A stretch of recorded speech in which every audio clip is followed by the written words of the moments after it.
My boyfriend of 7 years told me it was over on a Tuesday evening in our Brooklyn brownstone, the one we'd painstakingly restored together over the last 4 years. Not with tears, not with drama, but with the calm finality of a man reading a weather report. He did it in the living room we'd furnished with finds from weekend flea markets. Under the Moroccan pendant lamp ID, spent 6 months hunting for online. Amara, he said, setting his craft beer on the reclaimed wood coffee table, a table we'd stripped and sanded together, our hands touching over the grain. We need to talk about us. I was curled on the sofa, my laptop balanced on a cushion, finalizing a client proposal for my graphic design studio. ID had a long day. ID won the account. I was tired, happy, thinking about ordering Thai food. I looked up, smiling. "What's up, babe?" His expression was unfamiliar, not sad, not conflicted, resolved. It was the look of an architect, which he was, who has finished the blueprints and is ready to break ground on a completely different project. "This isn't working anymore. I'm leaving." The words, so blunt, so devoid of the usual cushioning phrases, seemed to bounce off the surfaces of the room without penetrating. "Isn't working. Leaving. Leaving. For the night," I asked. The question stupid even as I said it. "Leaving. Period." He took a steadying breath. "Amara, I've been with Maya for 2 years. We got married last month in City Hall." The room did not spin. Time did not stop. Instead, it accelerated, rushing past me in a blur of horrific clarity. Maya, my sister, 2 years, married. I stared at him, at Leo, the man who had held my hand through my father's funeral 3 years ago, who had nursed me through mono that awful winter, who had memorized my coffee order, my irrational fear of house centipedes, the way I liked my neck kissed, the man who had, for 7 years, been my home. Maya, I repeated. The name was a shard of glass in my mouth. My younger sister by 3 years, the aspiring actress who lived in a cramped walk-up in the East Village, who borrowed my clothes and never returned them, who called me crying after every bad audition, who I'd encouraged to spend more time with us because Leo's so stable. He's good for you. My sister, who had been my matron of honor in the wedding that had now, apparently, happened with my boyfriend. "I'm sorry," Leo said, and he did sound sorry, but it was the sorrow of a man who has made a necessary, if difficult, business decision. I never meant for it to go this far, but with Maya, it's real. It's always been her. Always been her. The words detonated, and the shockwave finally hit. 7 years. 2 of them. A lie. The last 2. A full-blown, secret marriage-level alternate reality running parallel to my own. The signs, they came flooding back, not as vague suspicions, but as damning, obvious facts I had expertly willed myself to ignore. Leo's sudden, intense interest in the downtown theater scene 2 years ago, Maya's world. The business trips to Boston for a project that never seemed to progress. The new, secretive passcode on his phone. Maya's newfound financial stability. Shed stopped asking for loans. Had even bought a new MacBook. Shed said it was a commercial gig. ID believed her. ID been proud. Maya's increased, almost proprietary, interest in our renovation. Leo, don't you think that shade of gray is too cold? Leo, that sconce is all wrong for the hallway. They'd had whispered consultations in the corner at family dinners. ID thought they were bonding. ID been glad. The night 6 months ago, when Leo came home smelling of a perfume that was distinctly not the one had bought me for my birthday. When ID mentioned it, Head laughed. Must be the new girl at the firm. She bathes in the stuff. ID laughed with him. I looked at Leo now, this stranger on my sofa. My voice, when it came, was not my own. It was flat, eerily calm. "You married my sister." "Yes. You've been sleeping with her. In our bed. For 2 years." It wasn't a question. I was building the timeline. The horror math. 24 months. 104 weeks. Not always here. We have an apartment. In Chelsea. An apartment. A life. A marriage certificate. The down payment for the Chelsea place. I said, the financials slotting into place with the cold precision of my profession. That came from the joint account. The one for the brownstones renovation. A flicker in his eyes. Guilt, quickly masked by defensiveness. It was an investment. The Chelsea market is hotter. It made sense. It made sense to use our shared money to buy an apartment for you and my sister. I stood up. My legs held. Get out, Amara. We need to discuss the practicalities, the brownstone, the accounts, my things. Get out of my house. Now. I didn't raise my voice. The quiet force of it seemed to startle him more than a scream would have. He stood, hesitated, then walked to the foyer, took his coat from the hook we'd bought in Vermont. He paused at the door. "I'll have my attorney contact you," he said, and then he was gone. The sound of the door closing was the loudest noise I had ever heard. I stood in the center of the living room, in the beautiful, painstakingly curated tomb of my relationship. I did not cry. I did not break anything. I felt a profound, ringing emptiness, as if I had been surgically removed from my own life. Then, the survival instinct, sharp and cold, cut through the void. Attorney, practicalities, accounts. The call I made wasn't to Maya. It wasn't to my mother, who adored Leo and saw him as the son who would finally settle her wilder daughter. It was to my client and friend, Cassandra Lee. Cassandra wasn't a divorce attorney. She was a fierce, brilliant litigator who specialized in intellectual property and corporate fraud. A year ago, I designed the brand identity for her new firm.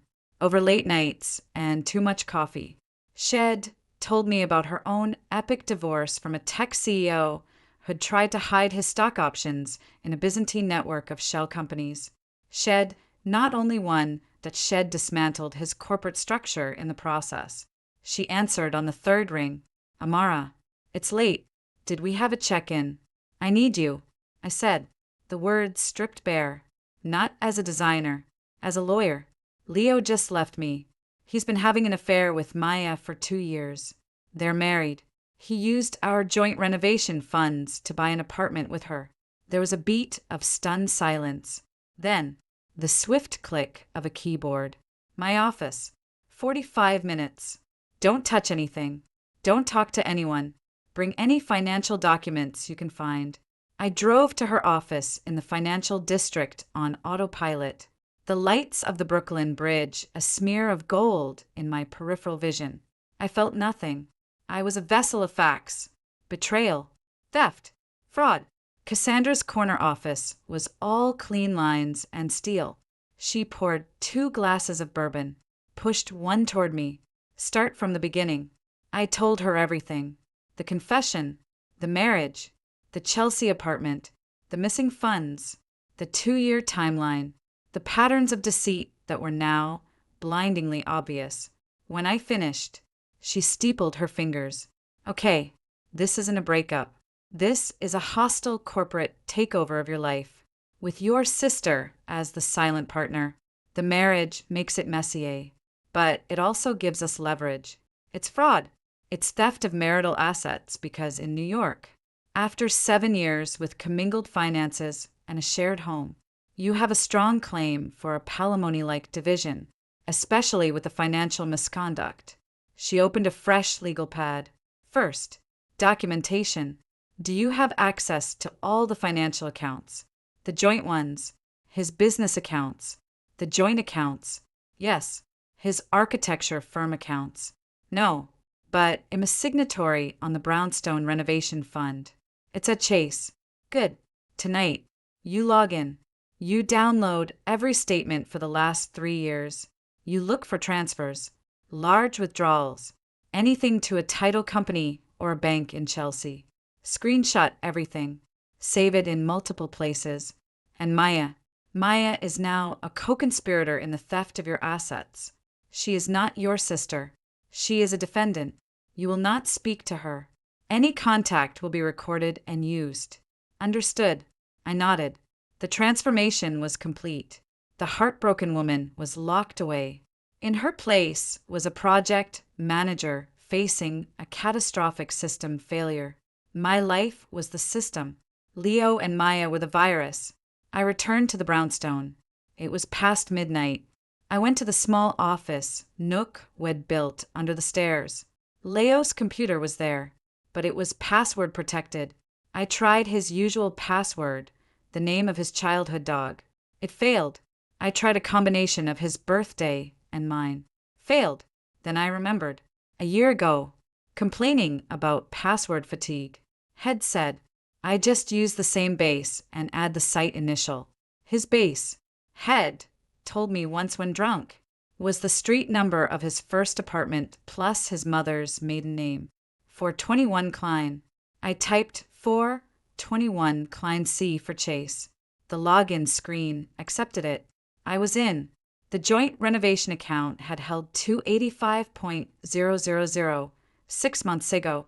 A combination of 4 savings Santa Homikida line. The current was 127.000. A single wire transfer. 8 weeks ago for $158.000 to Chelsea Metro Title LLC. Memo. Unit 4B. Closing costs. I took screenshots. I navigated to our joint checking account. Smaller. Regular transfers over the past 18 months to an account ending in 7721. 1.200, 0.800, $2.500.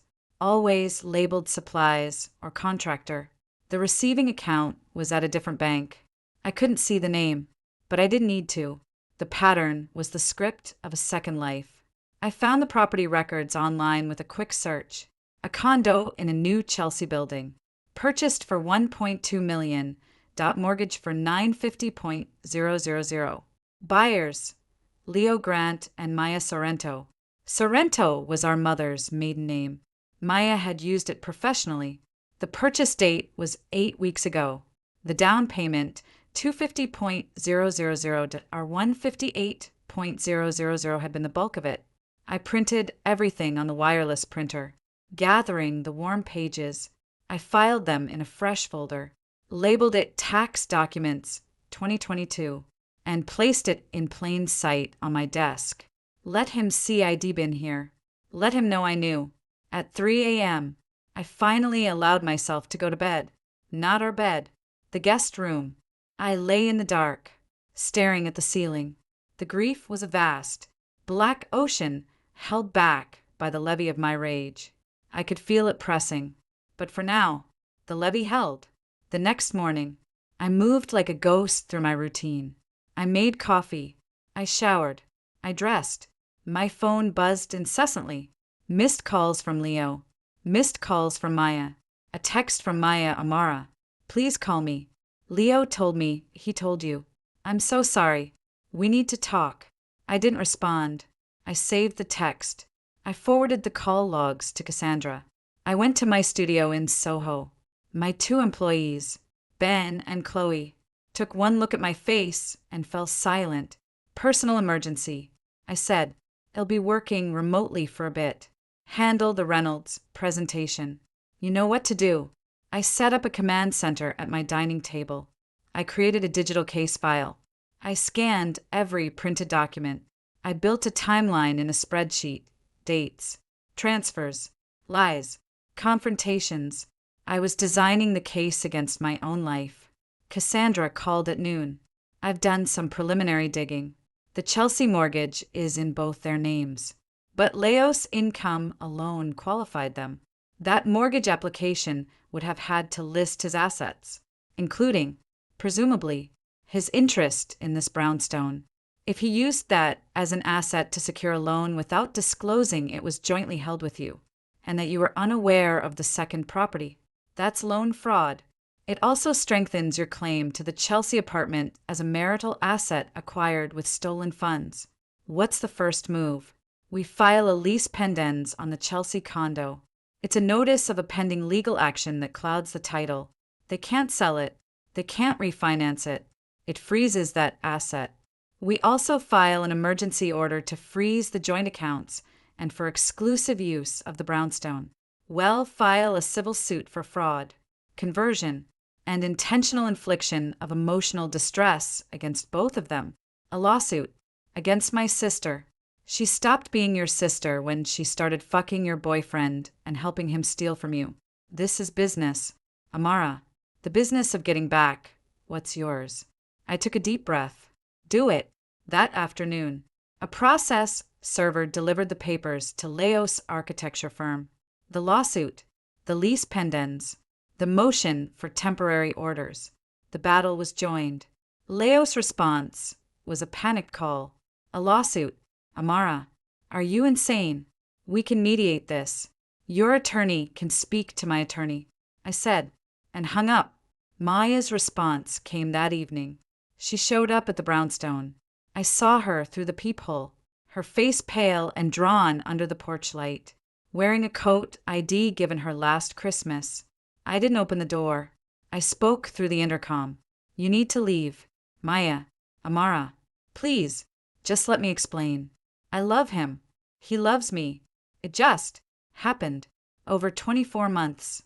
A wedding license just happened. Get off my property. You're being cruel. You're trying to destroy our lives. I'm reclaiming mine, I said, and disengaged the intercom. I watched her stand there for a full minute, crying, before she turned and walked away, a lonely figure under the street lamp. I took a photo through the window. Evidence of contact. Attempted emotional manipulation. I added it to the file. The sister ID loved was a ghost. This woman on my doorstep was a legal adversary. I had to remember that.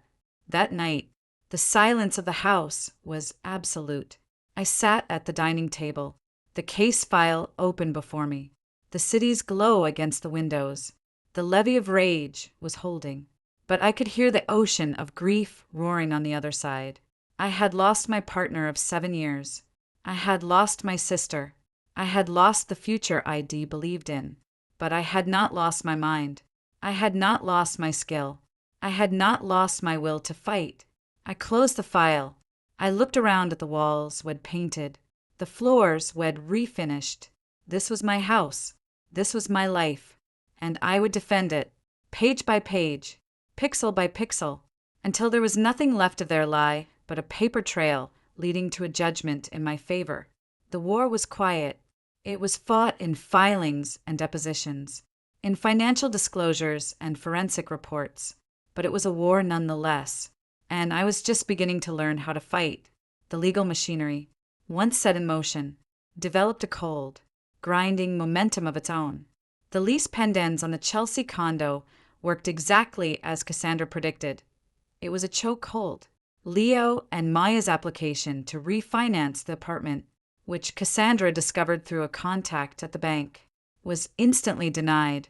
The title was clouded. Their shiny new asset was now a locked box, a monthly mortgage payment with a legal anvil hanging over it. Leo retained an attorney, a sleek shark named Robert Vance, whose reputation was for making messy divorces disappear with discreet, expensive settlements. He contacted Cassandra, all smooth reasonableness. My client is devastated by the turn this has taken. He acknowledges the pain caused but believes the legal claims are overstated. The financial intermingling was for the benefit of both parties in the brownstone. The Chelsea property is a separate, personal investment. He's willing to offer a generous settlement to make this go away quietly. Cassandra played the recording of that call for me in her office. He's offering you $100,000 in exchange for dropping the lawsuit, removing the lease pendens, and signing a non-disclosure agreement that would prevent you from ever speaking about this. $100,000 for 7 years, a stolen sister, and a $158,000 down payment. It's an insult, I said, my voice cold. It's an opening bid. They're scared. The lawsuit is public record. The lease pendens is a scarlet letter on that property. They want it gone, but they're testing to see if you're motivated by money or by justice. I'm motivated by taking back what they stole and making sure they can't do it to anyone else. Cassandra smiled, a sharp, approving look. Good. Then we counter. We don't just want the $158,000 back. We want half the appreciated value of the Chelsea apartment. We want your exclusive ownership of the brownstone. Free and clear. We want Leo to buy out your share of his architecture firm, because after 7 years as his de facto business partner managing his books and branding, you have a claim, and we want punitive damages for fraud. The demand letter she sent was 11 pages long. It detailed the financial forensics, cited New York case law on constructive trusts and fraudulent conveyance, and attached the screenshot of the $158,000 transfer as Exhibit A. The response was not from Vance. It was from Maya, a handwritten letter delivered by courier to my studio. Amara, I'm writing this because you won't take my calls. I know you hate me. I deserve it. But what you're doing, it's going to ruin Leo. His firm is already talking about the lawsuit. His partners are nervous. If you take a share of the firm, he'll have to buy you out with money he doesn't have. He might lose everything he's built. This isn't you. The Amara I know is fierce, but she's not cruel. She wouldn't destroy someone's lives work out of spite. We made a mistake. A huge, terrible mistake. But we're in love. Doesn't that count for something? Doesn't love, even messy, wrong love, deserve a chance? Please, let's talk. Just us. Sisters. We can figure this out without lawyers burning it all down. I love you. I always will. Maya. I read it 3 times. The manipulation was masterful. It appealed to my loyalty, my self-image, and my sentimentality. It reframed their 2-year deceit and theft as a mistake born of love. It was a perfectly crafted piece of emotional warfare. I didn't crumple it. I placed it carefully on my scanner, saved it as a PDF, and emailed it to Cassandra with the subject line: Defendant Maya Sorrento attempts ex parte communication and coercion. Emotional manipulation tactic. Cassandra replied, excellent. Adds to the pattern of bad faith. Do not respond. I didn't, but the letter did its damage. It made me wonder, in the weak hours before dawn, if I was becoming a monster. Was I destroying lives? Then I'd look at the spreadsheet, at the $158,000 transfer, at the photo of the mortgage document with their 2 names entwined, and the cold resolve would seep back in. The first major skirmish was the hearing for the temporary orders. The courtroom was in Manhattan, a place of echoing halls and the smell of old paper and anxiety. Leo was there with Vance. Maya was not. Vance argued that I was an embittered ex trying to punish a successful man for moving on, that the financial transfers were authorized, that the Chelsea apartment was Leo's separate property, and that my claims to his firm were ludicrous. Cassandra stood. She was calm, precise, and devastating. She presented the judge with a timeline chart. She showed the wire transfer from the joint renovation account to the title company, dated the same week as the condo purchase. She showed screenshots of Leo's loan application, where had listed the brownstone as an asset without noting the joint ownership. This is not a bitter breakup, Your Honor. This is a calculated financial fraud. The plaintiff is not seeking to punish. She is seeking to recover stolen assets and prevent further dissipation. The judge, a weary-looking woman with intelligent eyes, peered over her glasses. Mr. Vance, your client used $158,000 from a joint account with the plaintiff to purchase a property with another woman. Did he have her authorization for that specific use? Vance shifted. The account was for joint investments. My client believed he had discretionary authority to buy a secret apartment with his secret wife. That's quite a discretionary authority. She turned to Cassandra. Motion granted. The joint accounts are frozen. The plaintiff is granted exclusive use of the Brooklyn Brownstone. A forensic accountant will be appointed to trace all commingled funds for the last 7 years. Mr. Grant will provide full financial disclosure within 14 days. Next case. It was a rout. Leo looked shell-shocked. As we walked out, Vance pulled him aside, speaking in low, urgent tones. I kept walking. The forensic accountant, a meticulous woman named Anil Patel, was a bloodhound with access to all the frozen accounts and the court order. She dug deep. What she found was worse than I'd imagined. The $158,000 was just the tip of the iceberg. Over the past 4 years, since Leo's firm had become profitable, had been diverting profits, small amounts, regularly, to a separate business account had opened for a side venture called Grant Designs LLC. Grant Designs had no clients, no projects. Its only activity was receiving money from Leo's main firm and paying consulting fees to another LLC, MS Creative. MS Creative was registered to Maya Sorrento. The consulting fees totaled $187,000 over 3 years. For brand consulting and PR, Maya, who had never held a steady job, had been on Leo's secret payroll. The apartment, the new clothes, the MacBook, it wasn't commercial gigs.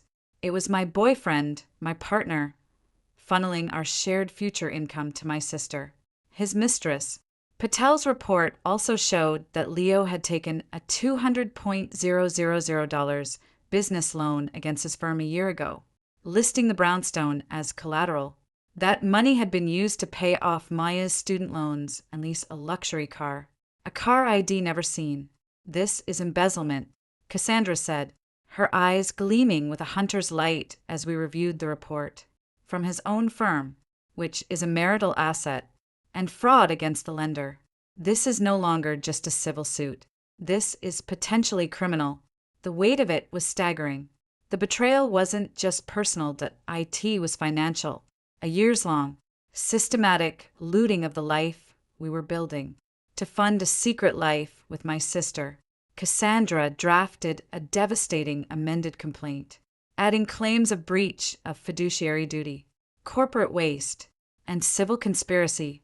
She sent a copy to Vance, and as a courtesy and a threat to the other partners at Leo's firm, Foster Grant Architecture.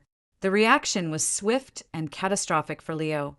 The other partners, faced with a lawsuit detailing embezzlement and fraud that endangered the firm, voted to freeze Leo's partnership shares and suspend him pending an internal investigation. His income, the source of the mortgage payments on the Chelsea apartment and Maya's salary, evaporated overnight. Now the pressure shifted. The letters and calls from Vance took on a new, desperate tone. Settlement offers increased.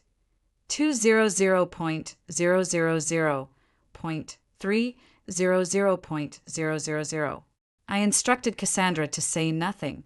We held all the cards. Maya broke first. She showed up at my studio, not the brownstone. This time, she got past the building's front door. Ben, my well-meaning but clueless employee, buzzed her up, thinking she was a client.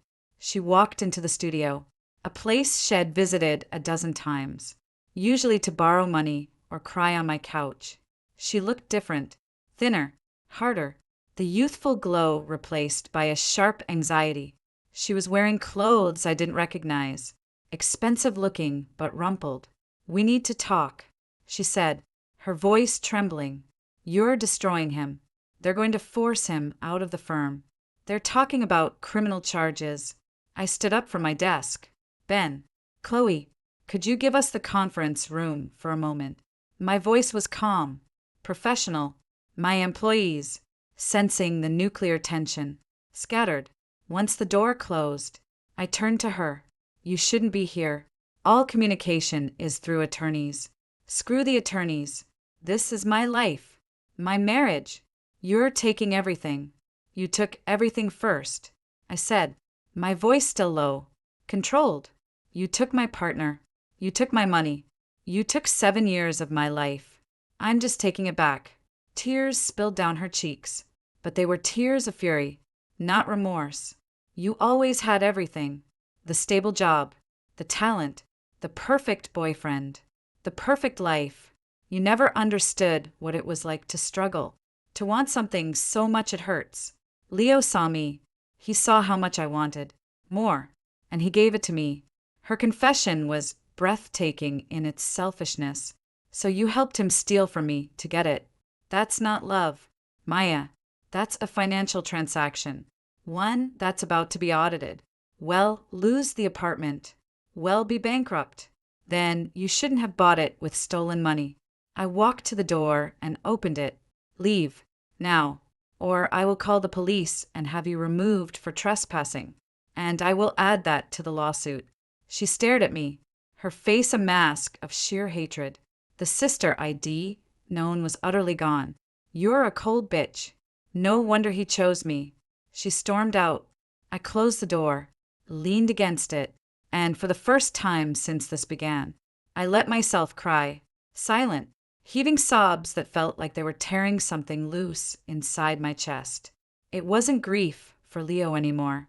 It was grief for her, for the little sister who used to crawl into my bed during thunderstorms.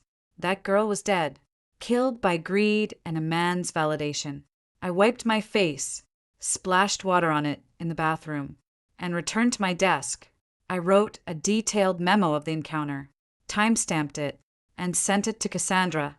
Defendant Maya Sorrento made unsolicited visit to place of business, made admissions regarding motive, made hostile statements, left after being warned of trespass.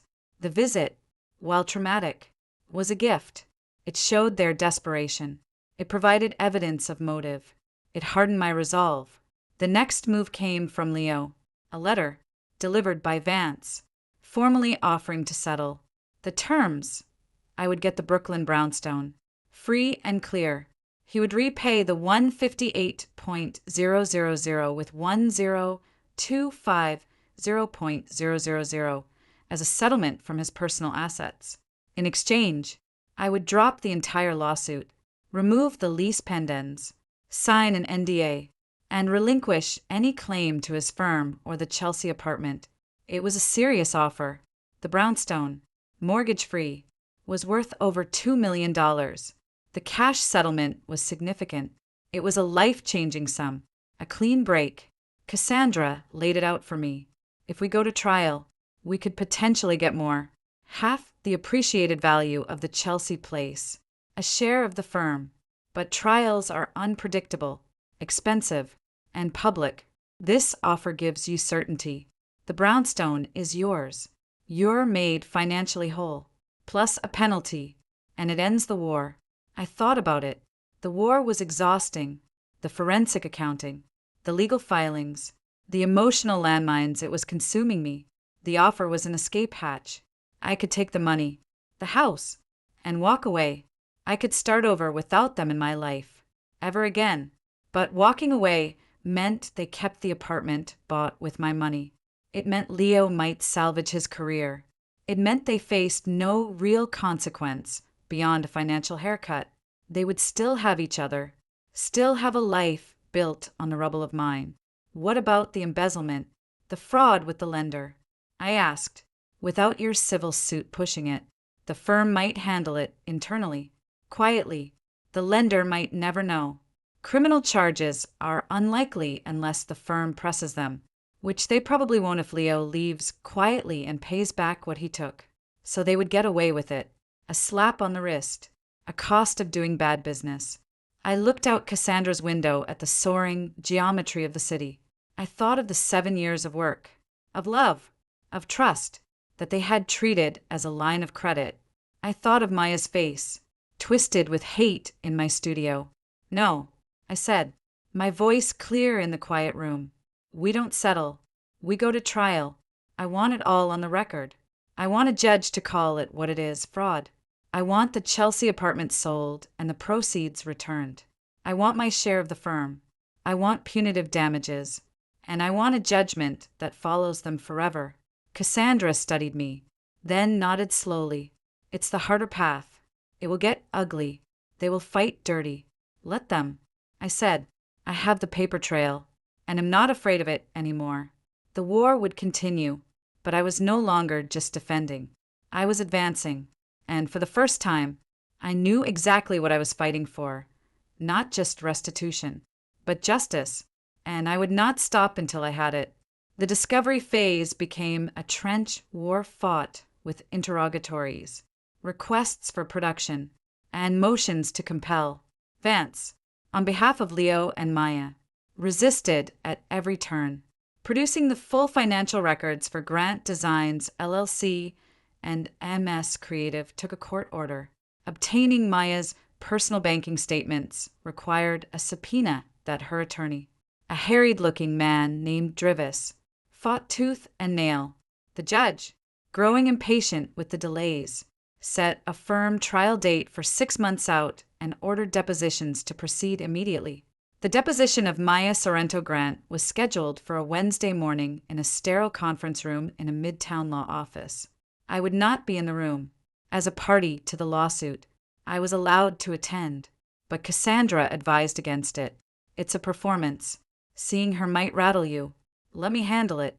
I'll have a video feed set up in the room next door. You can watch, but she won't know you're there. I agreed. The morning of, I dressed with the same deliberate care as for the hearing. Armor. I met Cassandra outside the conference room. She squeezed my arm. Remember, this is just data collection. Stay calm. I entered the small, adjacent room. A monitor showed the empty conference table, a water pitcher, the court reporter setting up her machine. A few minutes later, the door opened. Maya entered with Drivis. She was wearing a severe black suit, her hair pulled back in a tight knot.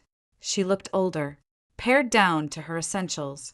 The vibrant, chaotic sister was gone, replaced by a wary, cornered animal. Then Leo entered with Vance. My breath hitched.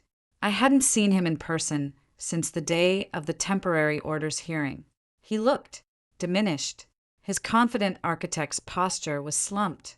He avoided looking at the camera, taking a seat next to Vance. The sight of them in the same room, a united front against me, sent a fresh wave of cold fury through my veins. This was the team, the married couple, the co-defendants. The court reporter swore Maya in.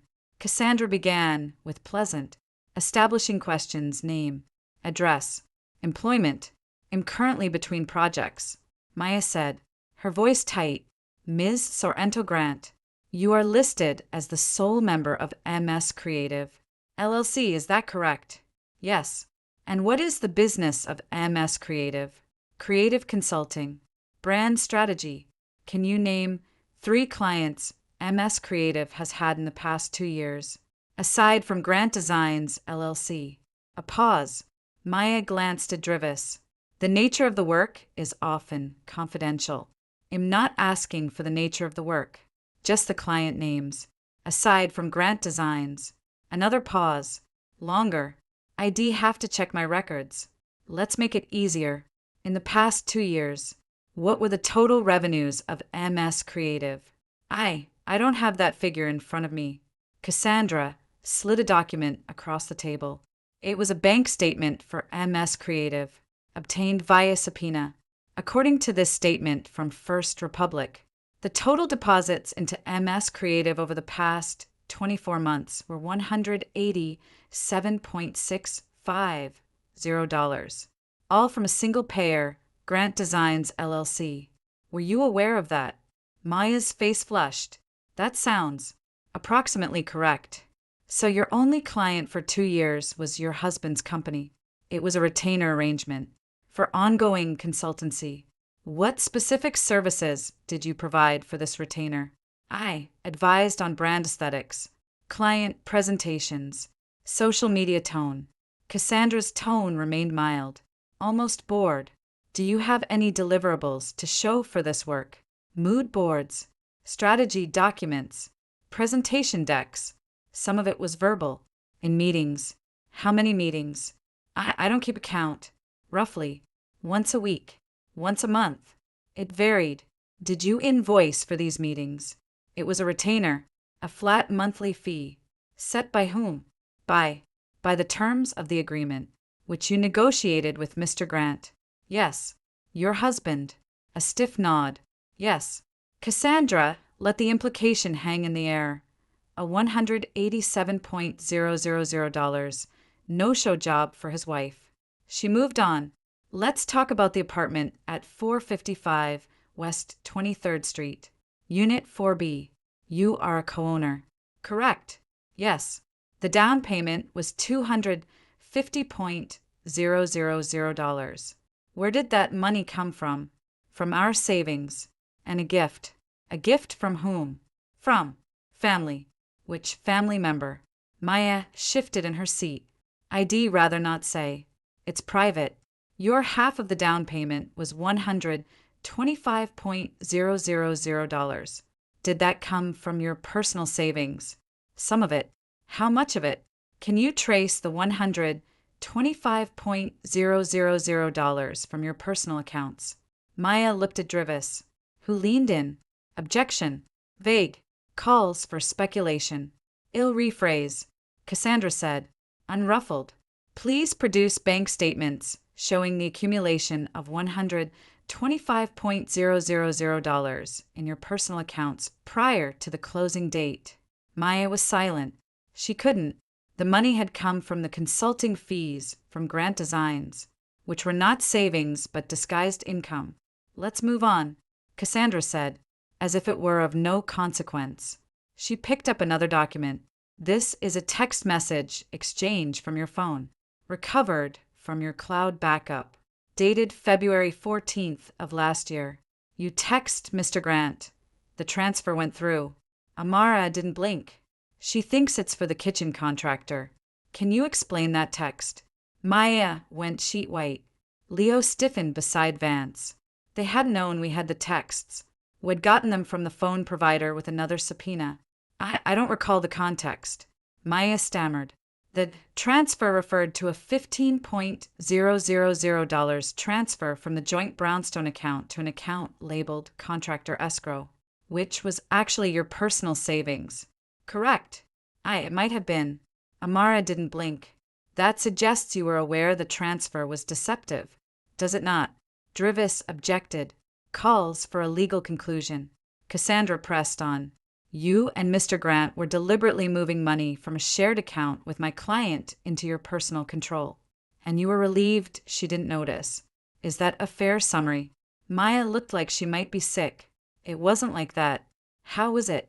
We needed the money for the apartment. It was temporary. We were going to pay it back. With what funds? With future earnings. From Grant Designs, the same firm that was paying you a retainer for no work.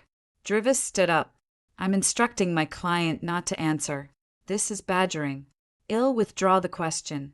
Cassandra said, smoothly. She had what she needed. The admission we were going to pay it back was an acknowledgement of the debt, the deception, an intent.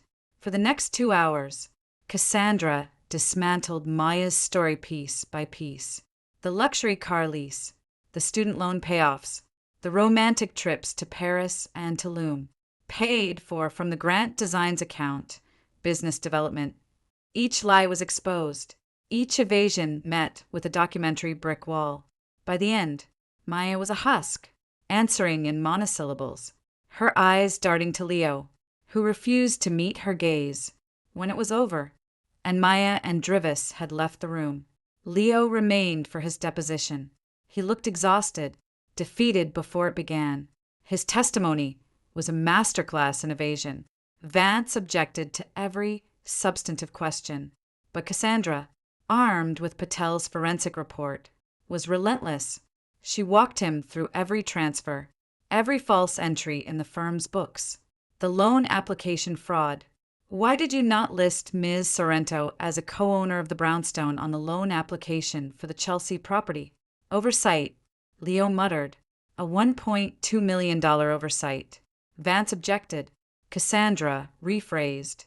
Did you believe that omitting her interest would improve your chances of loan approval? It wasn't intentional. The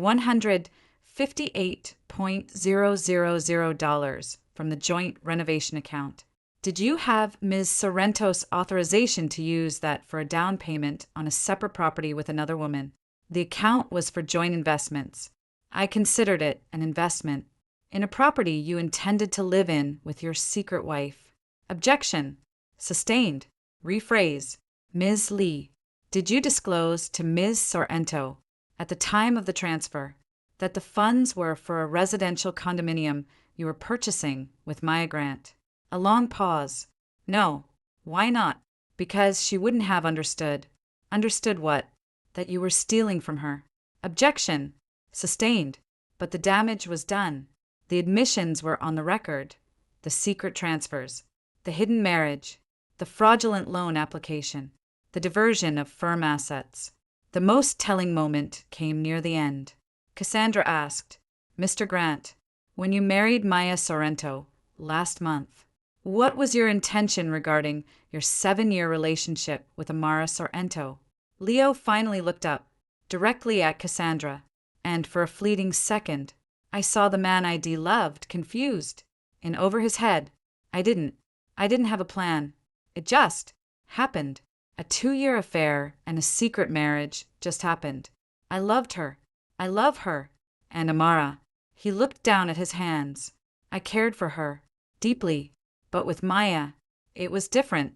Different enough to defraud her of hundreds of thousands of dollars. Vance was on his feet. Objection. Argumentative. Withdrawn. Cassandra said. She had her soundbite for the trial. I cared for her. But with Maya, it was different. The depositions broke them. The following week, Vance contacted Cassandra with a new settlement offer. It was a full surrender. Leo would sign over the brownstone. Free and clear. The Chelsea apartment would be sold immediately, and the net proceeds, after paying off the mortgage, would be given to me as restitution for the stolen down payment and the fraudulent use of the brownstone as collateral. Leo would pay me $500,000 from his personal assets, money he would have to borrow against his frozen partnership share. I would receive a formal, public apology to be read in court. In exchange, I would drop all claims against Maya personally and agree not to pursue criminal referrals with the firm or the lender. The NDA was off the table. It was victory, total, unequivocal victory. The brownstone, worth over $2 million, that was mine. I would get the stolen $158,000 back, plus likely another $200,000 from the Saliofchel Siopert after Themer Gage. The $500,000 was a punitive windfall, and the public apology would be a humiliation they would never live down. Cassandra presented it to me. This is it. This is everything you wanted, minus seeing them in handcuffs. Taking it doesn't make you weak. It makes you smart. Trials are hell. This ends it. I thought of Maya's pale, terrified face in the deposition, of Leo's slumped defeat, of the years of my life, now just a costly line item in their settlement. I thought of the peace of walking away, financially secure, in my home, with a legal record stating they were frauds. I want one more thing. I said, what? I want Maya to relinquish any claim to our parents' estate. In writing, she gets nothing from them, ever. They can leave it all to charity if they want. But she doesn't get a dime. Cassandra raised an eyebrow. That's unusually specific and personal. It's the one thing I can take from her that isn't about money. It's about family. She forfeited hers. Cassandra nodded slowly. I'll draft it. It's unorthodox, but we can probably get it. They're desperate. She was right. They agreed. The final settlement was 40 pages of meticulous recrimination and restitution. I signed it in Cassandra's office, the same pen in my hand, feeling heavy as an anchor. The final hearing was a formality. The judge read the terms into the record. Leo, looking hollow, stood and read the statement of apology. I deeply regret the pain and financial harm I have caused Amara Sorrento through my actions and deceptions. My behavior was unethical and wrong. I apologize unreservedly. His voice was a monotone. Maya was not in the courtroom. The judge banged her gavel. Settlement approved. Case dismissed with prejudice. And it was over. I walked out of the courthouse into the sharp autumn air. Cassandra hugged me. You did it. You won. We did. I corrected. But the word won felt hollow. I felt empty. Drained. I went back to the brownstone. My brownstone. I walked from room to room, touching the walls, the banister, the kitchen counter where Maya had sat. The ghosts were everywhere, but they were my ghosts now. I owned the space that held the memories. I could exorcise them, or live with them, on my terms. The first check, for $500.000, arrived within the week. The paperwork to transfer the title of the brownstone was filed. The Chelsea apartment was listed with a broker. The lease pendants removed. I did not see or speak to Leo or Maya again. I heard through the grapevine, the relentless New York gossip mill, that he was forced out of his firm, though they didn't press criminal charges after he repaid the embezzled funds. He and Maya moved to New Jersey, into a rental. The shine was off. The fantasy, funded by theft, had collapsed under the weight of reality and lawyers' fees. My parents, when I finally told them the full, ugly truth, were devastated. My mother cried for a week. My father, a quiet man, said only, I raised a thief and a fool. I'm so sorry, Amara. They cut Maya out of their lives as cleanly as I had. The estate waiver was just a formality. The emotional disinheritance was already complete. I took a month off. I traveled alone to Iceland, a place of stark, empty beauty that matched my internal landscape. I watched glaciers calve into the sea, a slow-motion collapse that felt familiar. I came back cold, clear, and ready. I used part of the settlement money to buy out my studio's lease and purchase a small, beautiful building in Dumbo with a view of the bridges. I renamed the studio A Sorrento Design, not hiding behind initials. Just me, my name, my work. The war was over. The paper trail had led to justice, of a sort. It hadn't healed the betrayal, hadn't brought back my sister or the 7 years, but it had secured the ground under my feet. It had given me a fortress, financially and legally, from which to rebuild. One evening, months later, I was in my new studio, working late on a branding project for a women-led tech startup. The sky over the East River was on fire with sunset. My phone buzzed, a text from an unknown number. I saw your studio feature in New York Mag. It looks amazing. You look happy and glad. Leo, a final, weak attempt at, what? Absolution. Connection. I didn't respond. I didn't block the number. I simply deleted the message. He was part of the paper trail now, a footnote in a settled case. He had no power here. I saved my work, turned off the lights, and walked out into the Brooklyn night. The air was cool, the streets alive. The past was a closed file, stored in a fireproof box in my new office. The future was a blank page. And for the first time in a long time, I was eager to see what I would design on it. The aftermath of a legal victory is a peculiar kind of silence. The sirens of battle fade, leaving behind the rubble and the unsettling quiet of a landscape permanently altered. The settlement funds hit my account. First the $500.000, then, 3 months later, the net proceeds from the sale of Chelsea apartment, $212.000. The title to the Brooklyn brownstone was recorded solely in my name. The war was over. I had won, decisively, on paper. Yet, living inside the victory was a more complex, lonely endeavor. The brownstone, once a project of love, now felt like a museum dedicated to a fraud. Every restored floorboard, every chosen paint swatch, every piece of furniture we'd debated over was a monument to a shared dream that had been a lie. The ghosts weren't violent, they were pathetic. The ghost of Leo measuring for bookshelves. The ghost of Maya sprawled on the sofa, drinking my wine and complaining about her agent. The ghost of myself, happy and stupid. I dealt with it the only way I knew how. I began another renovation. Not for a client. For me. I hired a contractor, a no-nonsense woman named Rosa, and told her to get the master suite. I picked a palette of cool, serene colors that Leo would have hated. I chose furniture that was clean, modern, and mine alone. The physical act of demolition and reconstruction was cathartic. The sound of sledgehammers taking down the wall Wed argued about. He wanted an accent wall. I thought it was tacky. Was the most satisfying noise I'd heard in months. Professionally, the notoriety of the lawsuit was a double-edged sword. The New York design world is a small, gossipy village. The story of the graphic designer who sued her architect, boyfriend, and actress sister for fraud had made the rounds. Some potential clients were wary, sensing drama, but others, surprisingly, were drawn to it. Women, mostly, who had been through their own versions of betrayal, financial, emotional, professional. They came to Sorrento Design, not just for branding, but for a kind of unspoken solidarity.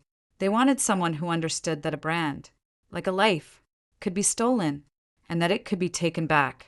Stronger. One such client was Evelyn Roth, the founder of a femtech startup. Over coffee in my new Dumbo studio, with its soaring ceilings and view of the Manhattan Bridge, she said, "I read about your case in the court filings. I was researching a vendor, and it came up. I'm not here out of pity. I'm here because anyone who can navigate that and come out with a business this beautiful has a spine of steel. I need that kind of resilience in my brand." We got to work. The project was challenging, innovative, and all-consuming. It was the perfect antidote to the past. My personal life, however, was a carefully managed void. I went to therapy every Tuesday. Dr. Armin, a gentle man with a prodigious beard, helped me differentiate between grief and rage, between justice and vengeance. He said, "You built a case to prove they were thieves. Now you have to build a life that proves you are not defined by their theft." It was slow, painful work. I did not date. The idea of letting another man into my life, my space, my finances, felt akin to handing a grenade to a stranger. My friends tried to set me up. I declined. My world shrank to my studio, my therapy sessions, my renovation, and occasional, careful dinners with a small circle of friends who had stood by me without prying. My parents were a separate, painful project. Their grief was twofold: the loss of Maya and the shame of her actions. They sold their house in Westchester and moved to a condo in Florida, a geographic retreat that felt like a surrender. Our weekly calls were tender but strained, filled with long silences and the things we couldn't say. I sent them pictures of the brownstones' progress. My mother would say, "It looks lovely, dear," but her voice was always on the verge of tears. Then, 6 months after the settlement, the first crack in the carefully maintained silence appeared. A Facebook message from a name I didn't recognize. "Hi, Amara. You don't know me. My name is Sarah. I was engaged to Leo Grant. I think we need to talk." The message felt like a physical blow. I stared at it, my heart hammering against my ribs. Engaged after Maya. The timeline made no sense. I showed it to Cassandra immediately. "Don't respond," she said. "Forward it to me. It could be a scam, or it could be something else. Let me look into it." Cassandra's investigator found Sarah Bennett quickly. She was a landscape architect, 32, living in Hoboken. Her engagement to Leo had been announced in the New York Times Style section 4 months ago, a fact I had missed, having rigorously excised anything about him from my life. The wedding was scheduled for the following summer. "So he's moved on, quickly," I said to Cassandra, a strange numbness spreading through me. "It's not that," Cassandra said, her voice grim. "Look at the date of the engagement announcement." I looked. It was 2 months before our settlement was finalized, while he was still legally enmeshed with me in the lawsuit. While he was supposedly penniless and contrite, he was courting and proposing to another woman. The son of a bitch. I whispered. It gets better, Cassandra said, sliding another document across her desk. It was a loan application from Leo to a private lender, dated 3 months ago. The purpose? To fund his new architecture studio, Grant Studios. The collateral? His future inheritance and assets. The application listed as a reference his impending marriage to Sarah Bennett, daughter of Robert Bennett of Bennett Klein Ventures. Robert Bennett was a well-known, notoriously tough venture capitalist. He's using a new woman and her father's connections to rebuild, Cassandra said. The apology, the settlement, it was all just cost of doing business. He's already on to the next funding round. The rage that erupted then was different from any ID felt before. It was colder, more focused. It wasn't about love lost that was gone. It was about the sheer, breathtaking audacity of his pathology. He was a financial and emotional grifter, moving from mark to mark, using relationships as lines of credit. Maya had been one. I had been one. Now, Sarah Bennett was the next. What does Sarah want? I asked. My guess. She found out. About the lawsuit, the settlement, maybe even about Maya. She's doing due diligence. And she's scared. I made a decision. I'll meet her. Amara. I strongly advise against it. You have no legal obligation. It could open you up to harassment, to defamation claims. I'm not going to slander him. I'm going to show her the public court records. The settlement is a public document. The lawsuit docket is public. I'm just providing context. Against Cassandra's advice, I agreed to meet Sarah at a neutral, public cafe in Tribeca. She was already there when I arrived. A woman with an intelligent, anxious face, clutching a latte. She looked nothing like Maya. She looked stable, capable, real. Thank you for coming, she said, her voice low. I know how inappropriate this is. It's okay, I said, sitting. You're engaged to him. You have a right to know who you're marrying. I had brought a manila folder, not the full, damning case file, but the public judgment, the settlement summary, and the Times announcement of his engagement to her, circled in red next to the date of a deposition where Head wept about his financial ruin. I slid it across the table. Don't take my word for anything. These are all public records. You can look up the docket number yourself. The lawsuit was Sorrento versus Grant and Sorrento Grant. The judge was Honorable Eleanor Vance. She opened the folder with trembling hands.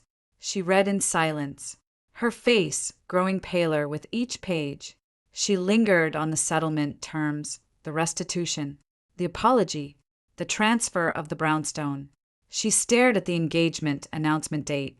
He told me you were a jealous ex who couldn't let go, that the lawsuit was a shakedown, that you'd had a messy breakup and you were trying to destroy his career out of spite. He said the settlement was just to make you go away, that had done nothing wrong. And you believed him? I asked, not unkindly. I loved him, she said, and a tear slipped down her cheek. He's incredibly persuasive. He has this way of making you feel like you're the only one who truly sees him, who understands his vision. The words were a chilling echo. He had said something similar to me, once, to Maya. Undoubtedly, it was his script, the money for his new studio, she said, almost to herself. He said it was from an angel investor, a silent partner. He asked me to ask my father to vouch for him with the lender, using your family's reputation as collateral. I finished. The pattern was exact. She looked at me, her eyes wide with horror. Oh, my God, he's doing it to me. The financials. He's been asking me to co-sign on a lease for the studio space. My name, my credit. I didn't say anything. I just let her connect the dots. The same dots I had connected too late. She closed the folder, pushed it back to me as if it were contaminated. I have to go. I have to think. Sarah, I said, as she stood, be careful. and get a lawyer. A good one. Not his. She nodded.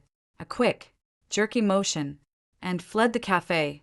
I sat there, finishing my cold coffee. I felt no triumph. I felt a profound, weary sadness. Leo was a vortex, leaving wreckage in his wake. I had escaped.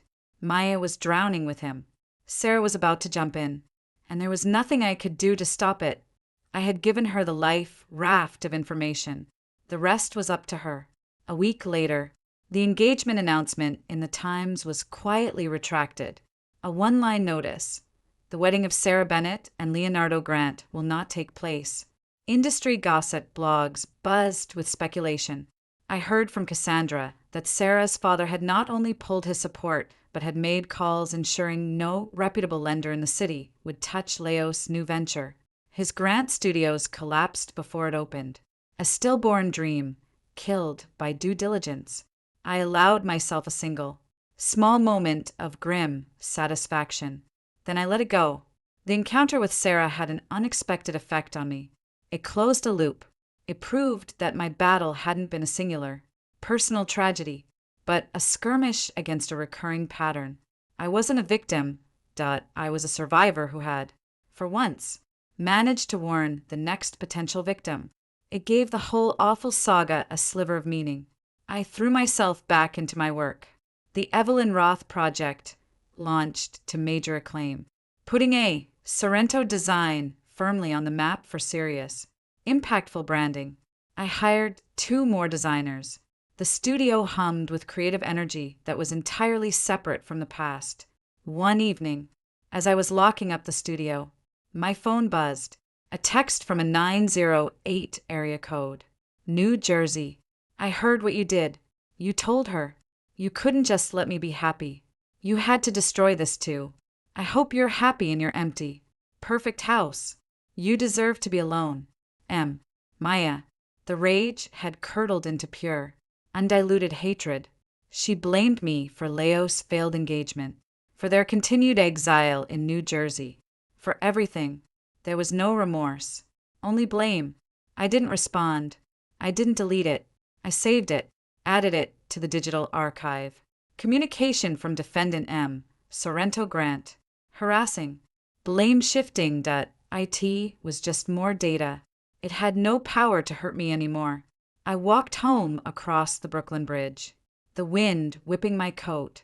The city lights shimmered on the water, beautiful and indifferent. The brownstone awaited, its new master suite nearly finished. It was no longer a museum or a fortress. It was becoming, slowly, a home. My home. The reckoning was over. The ruins were being cleared. And somewhere, in the cleared space, the first green shoots of a new life were finally, tentatively, beginning to break through.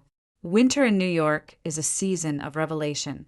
The trees shed their leaves, exposing the stark, beautiful bones of the city. In my own life, the emotional foliage had been stripped away by the legal battle, leaving a clean, if severe, structure. The brownstone renovation was complete. The master suite was a sanctuary of pale wood, linen, and silence.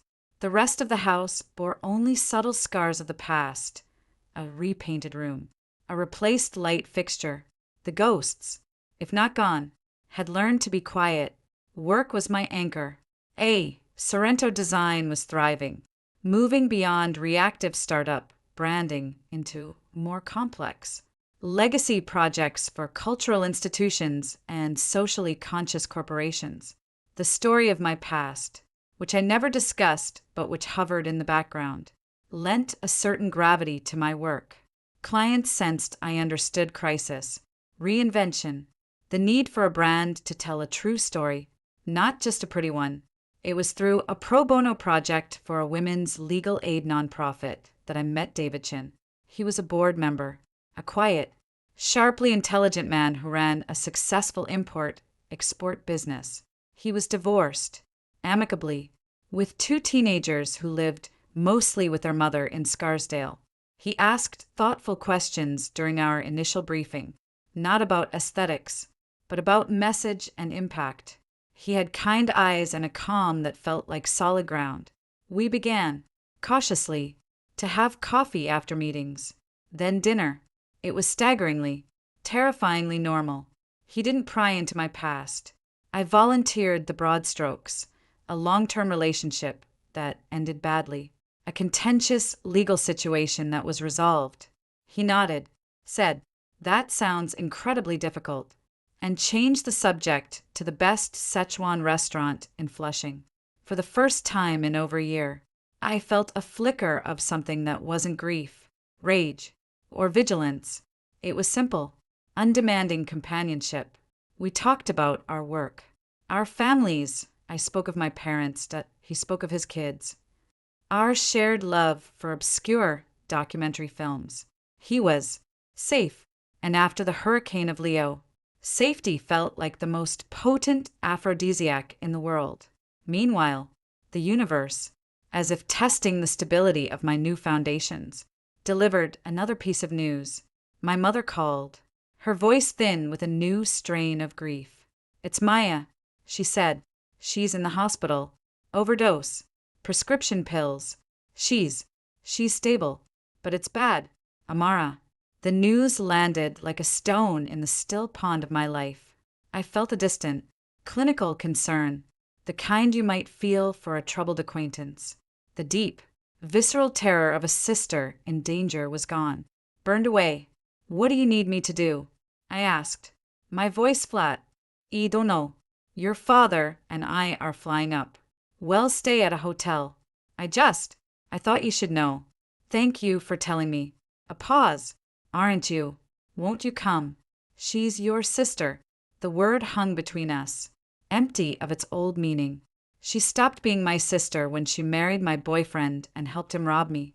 "Mom, I hope she gets the help she needs. But I can't be part of that." My mother began to cry. Soft, hopeless sobs. How did this happen? My girls. It happened because she made choices, and we all have to live with the consequences of them. Even you. It was harsh, but it was the truth we had been avoiding. Their lifelong coddling of Maya's dramas had helped create the entitled, reality-averse woman who thought she could steal a life without cost. I hung up, feeling like the worst kind of monster. I called Dr. Arman, my therapist, in a panic. "Should I go? Am I a horrible person?" "Your primary obligation is to your own mental and emotional safety," he said calmly. "You have established a boundary to protect yourself from toxic and abusive behavior. Her crisis does not erase the harm she caused, nor does it obligate you to re-enter a dynamic that was destructive. You can have compassion from a distance." I took his advice. I did not go to the hospital. I sent flowers, a generic wishing you a speedy recovery arrangement, to the hospital room. I did not sign my name. My parents stayed for a week. The reports were grim. Maya had been in a deep depression since the move to New Jersey, since Leo's failed engagement to Sarah and the collapse of his new business. He was reportedly drinking heavily, doing freelance work that was beneath him, and taking his frustration out on her. The overdose was, according to the doctor, a cry for help mixed with a genuine loss of the will to navigate the life she'd chosen. My parents, in their helpless grief, did something I had begged them not to do. They paid for Maya to enter a private, intensive residential treatment program in Connecticut. They rented a small apartment nearby to be close. They effectively moved their lives to save the child who had broken theirs. I understood it. It was the parental instinct, magnified by guilt. But it also felt like a final choice. They were choosing to pour their remaining emotional and financial resources into the black hole of Maya's consequences, while I, the strong one, was expected to stand alone, understanding. A part of me, the little girl who still wanted her parents, felt a fresh, quiet abandonment. It was David who saw the cracks. Over dinner at a quiet Italian place in Carroll Gardens, I told him about the call, about the overdose, about my parents' move. I kept my voice steady, factual. He listened, then reached across the table and took my hand. His touch was warm, solid. That's a lot to carry alone.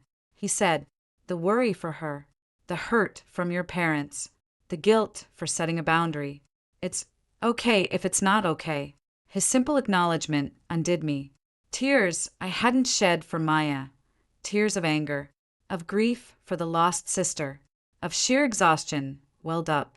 I cried, quietly, in the dim restaurant, and he just held my hand, a steady anchor in the sudden storm. That night, for the first time, he stayed over at the Brownstone, not in the master suite, but in the guest room. It was a gesture of such profound respect and understanding that I fell in love with him a little bit for it. In the morning, he made coffee, and we read the Sunday paper at the kitchen island. And the simple domesticity of it didn't feel like a threat. It felt like a possibility. A few weeks later, I received a letter from the treatment center. It was from Maya. The handwriting, once a flamboyant scrawl, was small and careful. Amara, they make us write these amends letters, part of the program. I don't know if I'm sorry for the right things. I'm sorry I got caught. I'm sorry my life is a mess. I'm sorry you're not sorry for me. But I'm trying to be sorry for what I did to you. Leo is gone. He left last month. Said he couldn't handle the drama. He's in Austin, I think, starting over. Again. They say I used you. I guess I did. I thought you had everything. And I wanted it. I thought if I had your life, I'd be happy. I just got the shitty, stolen version. And now I have nothing. I don't expect you to forgive me. I don't know if I forgive myself. But I wanted you to know that in this place, where they make you look at everything, I have to look at what I did to you. And it's ugly. I hope your life is as perfect as it looks. I really do. Maya. It was the closest thing to an honest accounting I would ever get. It wasn't an apology that IT was a diagnosis. She saw the sickness, even if she couldn't yet cure it. I read it once, then put it in the fireproof box with the other artifacts of the war. I did not write back. With my parents physically and emotionally in Connecticut, the Brownstone felt larger, emptier, and more definitively mine. David became a regular, gentle presence. He met my friends. I met his kind, slightly wary teenagers. We took things slow, glacially slow by New York standards. It was a pace I set, and he never pushed. One Saturday, he was helping me assemble a new bookshelf for the studio. We were on the floor, surrounded by planks and screws, laughing at the incomprehensible instructions. My phone rang. It was a number from Austin, Texas. A cold feeling settled in my stomach. I let it go to voicemail. A minute later, a text came through. Amara, it's Leo. I'm in Austin. I heard about Maya. I'm sorry. That's not why I'm calling. I'm starting something new here. A real community-focused design-build firm. I've changed. I wanted to. I don't know. Clear the air. For old time's sake. Can we talk? The audacity was breathtaking. The narcissism, absolute. He had moved on to a new city, a new scheme community-focused. Sure. And he was reaching out to me, his most thoroughly vanquished opponent. For what? Absolution, a character reference. To prove to himself that he was still the good guy. I showed the text to David. He read it, his expression unreadable. What are you going to do? Nothing. I said. He's a stranger. Strangers don't get to clear the air with me. I blocked the number. I felt a surge of pure, clean power, the power of indifference. He had no currency here, not emotional, not financial, not legal. He was just noise from a distant city. That evening, David cooked dinner in my kitchen, a fragrant Thai curry. As we ate, he said, "You know, when I first met you, I sensed this. Well, this incredible, formidable strength. I admired it, but I also saw the cost of it. You've been living in a fortress you built to keep the barbarians out. And," I asked, wary, "and I'm just glad," he said, smiling, "that you're starting to open the gates. Not for the barbarians, for the sunshine." His words struck a deep chord. He was right. The lawsuit, the renovation, the rigid boundaries, they were all fortifications. Necessary, life-saving fortifications. But the war was over. The siege had lifted. It was time to stop just defending the castle and start living in it. A few days later, I did something impulsive. I called my parents in Connecticut. My mother answered, sounding tired. "Hi, Mom. How is she?" A sigh. "Some days are better than others. The therapy is intense. She's angry. At us. At Leo. At you. At herself." I got a letter from her. From the program. Silence. What did it say? That she's starting to see what she did. It's a start. Another silence. Thicker this time. "Amara, thank you for telling me. And I'm sorry for everything. For not seeing. For not protecting you." It was the apology I hadn't realized I was waiting for. "I know, Mom. It's okay. It's not. But we're here now. We love you. I love you too. Tell Dad I said hi." I hung up, the knot of resentment in my chest loosening just a fraction. They had made their choice, and it hurt, but they were still my parents, doing the best they could with a catastrophic failure of parenting. I could hold both truths, their failure and their love. That weekend, David took me to the Brooklyn Botanic Garden. It was early spring, the cherry blossoms just beginning to hint at their glory. We walked in comfortable silence. He didn't try to hold my hand, he just walked beside me, a steady, quiet presence. I looked at the delicate buds, the careful order of the paths, the sheer, stubborn will of life pushing through the cold earth. My life, too, was pushing through. It was scarred. It was grown in different soil than I deplanned. But it was growing. It was mine. I reached over and took David's hand. He looked at me, surprised, then smiled, a warm, genuine smile that reached his eyes. He laced his fingers through mine. We kept walking. The path ahead was clear. The past was finally, truly, behind me, not forgotten, but integrated, a part of the landscape, not the map. And for the first time in a very long time, I was eager to see what was around the next bend. Time, which had been a suffocating sludge during the crisis, began to move with a fluid, forward momentum. Spring deepened into a lush New York summer. The cherry blossoms David and I had glimpsed exploded into frothy pink clouds, then shed their petals in drifts on the pavement, a cycle of beauty and release that felt profoundly metaphorical. My life developed a new rhythm, one of chosen quiet rather than defensive isolation. David and I settled into a comfortable, committed relationship. He kept his apartment in the city, but spent most weekends at the brownstone. We developed rituals: Friday night takeout and a movie, Sunday morning farmers, market runs, long walks along the Brooklyn Heights promenade. It was unglamorous and deeply nourishing. He was a man who built his life on integrity and patience, the antithesis of Leo's flashy, transactional charisma. With David, I never had to decode subtext or follow a money trail. His word was his bond. After years in a hall of mirrors, the sheer, solid reality of him was a constant revelation. Professionally, Sorrento Design was selected to rebrand a major metropolitan museum. It was the kind of career-defining project I had dreamed of in my old life, but it felt different now. The ambition was cleaner, less about proving myself and more about the work itself.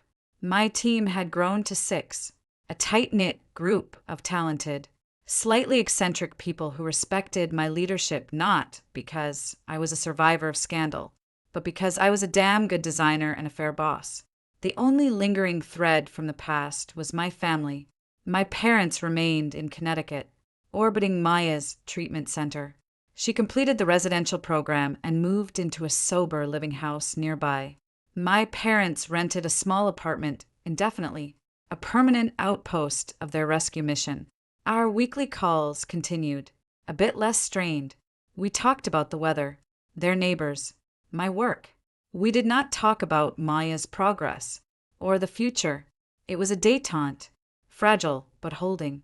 Then, in late August, the thread pulled taut. My father called, his voice gruff with an emotion I couldn't place. Your mother has had a fall. In the apartment. She's broken her hip. She's in surgery now. The news punched through the calm.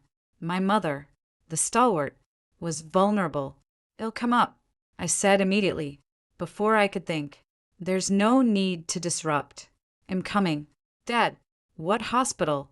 I drove to Connecticut the next morning, a knot of anxiety in my chest. I hadn't seen my parents in nearly a year. I hadn't seen Maya in over 2.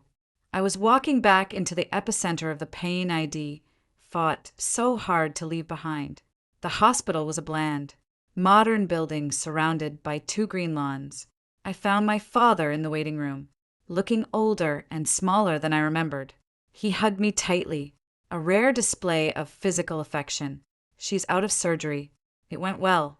She's tough. Where is she? Room 412. She's drowsy, but awake. I took a deep breath and walked down the sterile hallway. The door to room 412 was ajar. My mother lay in the bed, her leg suspended, her face pale against the pillow, and sitting in the chair beside her, holding her hand, was Maya. Time seemed to fold. My sister looked up as I entered. The last time I'd seen her, she'd been sitting on my kitchen counter. Now, she looked sober, not happy, but present, thinner, her face free of the dramatic makeup she'd always worn, her hair in a simple ponytail. She wore jeans and a sweatshirt. She looked like a stranger, and also, heartbreakingly, like the girl she'd been before the acting, the drama, the theft. Amara, my mother said, her voice slurry from painkillers, but her eyes brightening. You came. Of course I came. I approached the bed, leaned down to kiss her forehead. I could feel Maya's gaze on me. Hi, Maya said, her voice quiet. Hi, I said. I didn't know what else to say. The air in the room was thick with everything unsaid. My mother, in her medicated state, seemed oblivious to the tension. Maya's been here all morning. Such a good girl. She made the nurses get me extra ice chips. I managed a tight smile. That's good. I pulled up another chair on the opposite side of the bed for Maya. We were like sentinels at a gurney, guarding the mother who connected us. The next 3 days were an exercise in surreal coexistence. My father and I took shifts at the hospital. Maya was a constant, quiet presence. She didn't try to talk to me beyond necessities. She fetched coffee, updated the whiteboard with the nurses' names, read magazines aloud to my mother. She was helpful, subdued, and utterly unlike the sister I'd known. The program, it seemed, had taught her behavioral modification, if not emotional depth. On the 3rd evening, my father went to get dinner. My mother was asleep. Maya and I were left alone in the quiet room. The only sound the beep of the heart monitor and the distant Pennsylvania system. Thank you, Maya said suddenly, not looking at me, for coming. It means a lot to them. She's my mother. I said, I know, but still, thank you. I nodded, staring at the pattern of the hospital blanket. I'm in the sober house for another 3 months, she said, as if reporting the weather. Then I'm supposed to get a job, a real one, maybe retail. I'm thinking of taking a coding class online, something with a clear right and wrong answer. You know, it was the most she'd said to me directly in 2 years. It was a peace offering, of sorts, a sharing of mundane, forward-looking facts. That sounds like a good plan, I said, my voice neutral. Leos in Austin. He's with someone new, a developer. He sent me an email. It was all about his new vision. I didn't write back. I said nothing. I didn't want to know about Leo. He was irrelevant.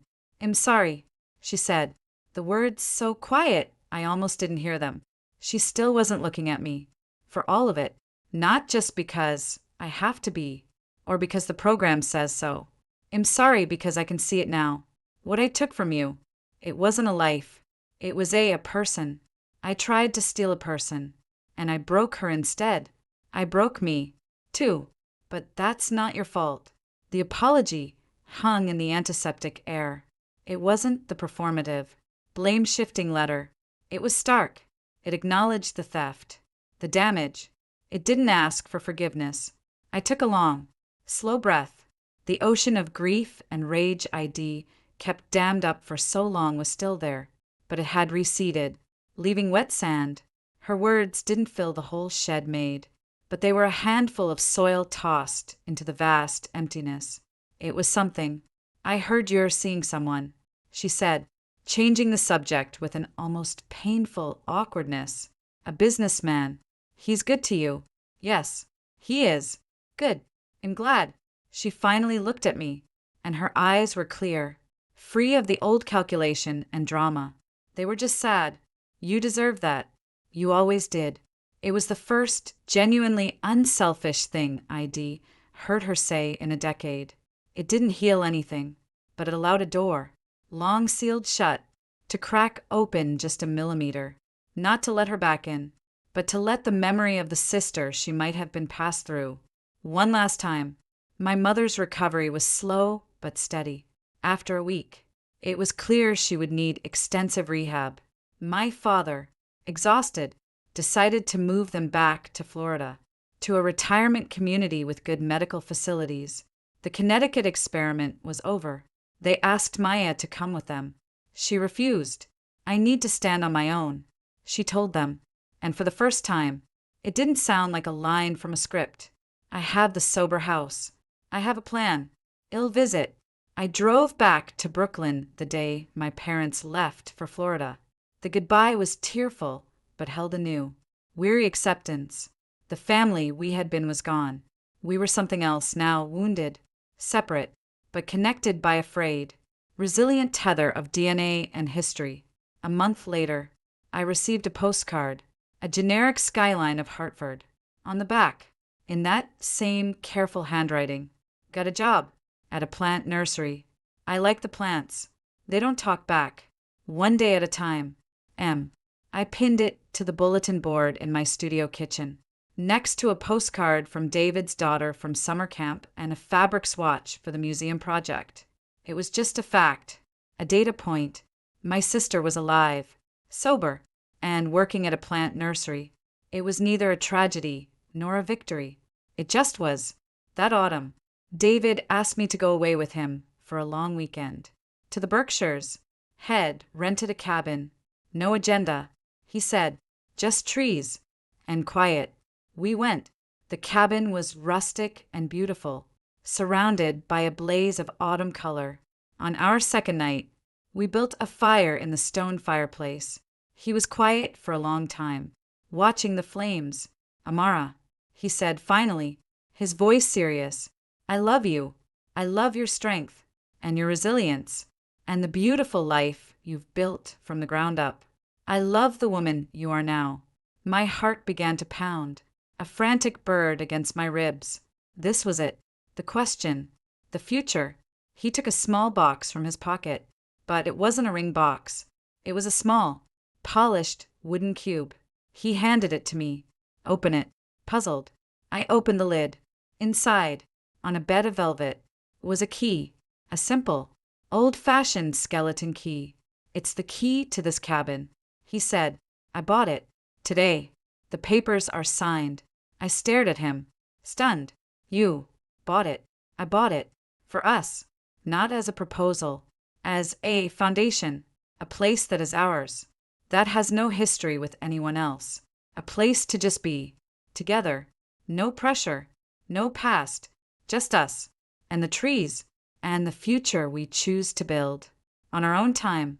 In our own way. Tears filled my eyes. But they were tears of relief. Of a joy so profound it felt like coming home. He hadn't asked me to marry him. He had given me a key. A literal and metaphorical key to a shared, peaceful future. With all the time in the world to decide what shape it would take. It was the most understanding, perfect thing anyone had ever done for me. Yes, I whispered, clutching the key. Yes. He smiled, that warm, steady smile, and pulled me into his arms. We sat by the fire, the key cool in my hand, The future a wide open, sun-dappled path through the autumn woods. Back in Brooklyn, life went on.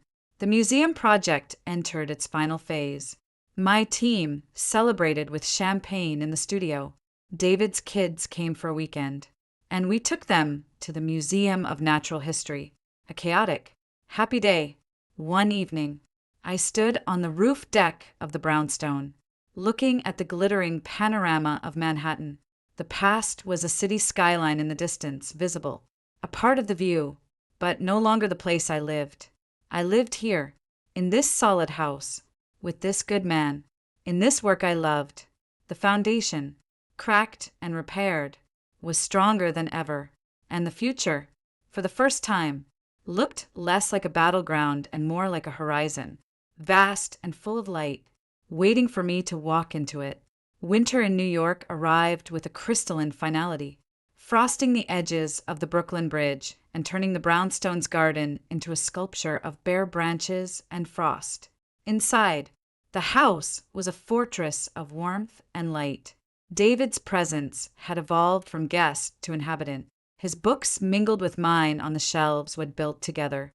His preferred brand of coffee shared cabinet space.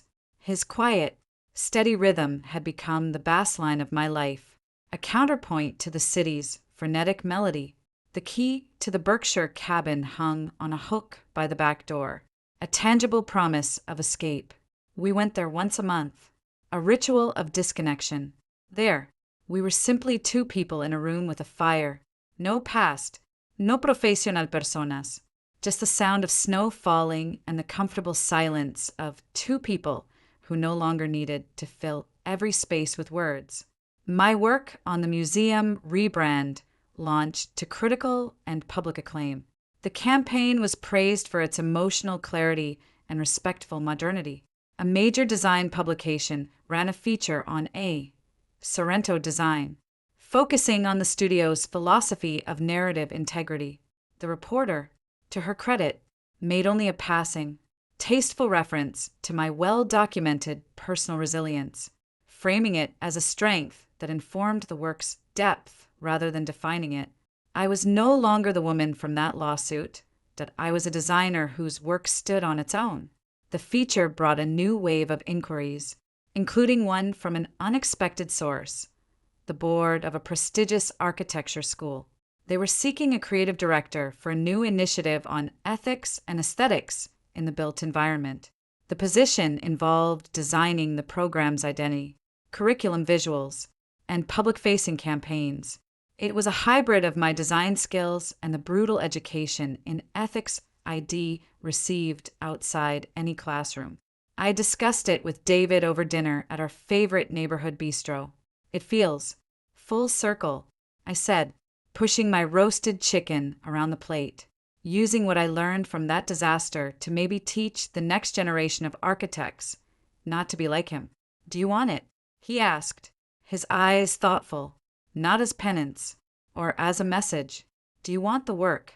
I considered. The museum project was complete. The studio was thriving but could run with strong management. This was new territory, academic, conceptual, potentially impactful in a different way. I think I do, I said slowly. It feels like using the wreckage to build a lighthouse. He smiled, reaching for my hand. Then you should do it. You'd be brilliant. I accepted the position, negotiating a part-time role that allowed me to keep a hand in the studio. The first meeting with the faculty was intimidating, a room full of esteemed architects and theorists. But as I presented my initial concepts, tying visual language to ethical frameworks, I saw nods of understanding, not pity.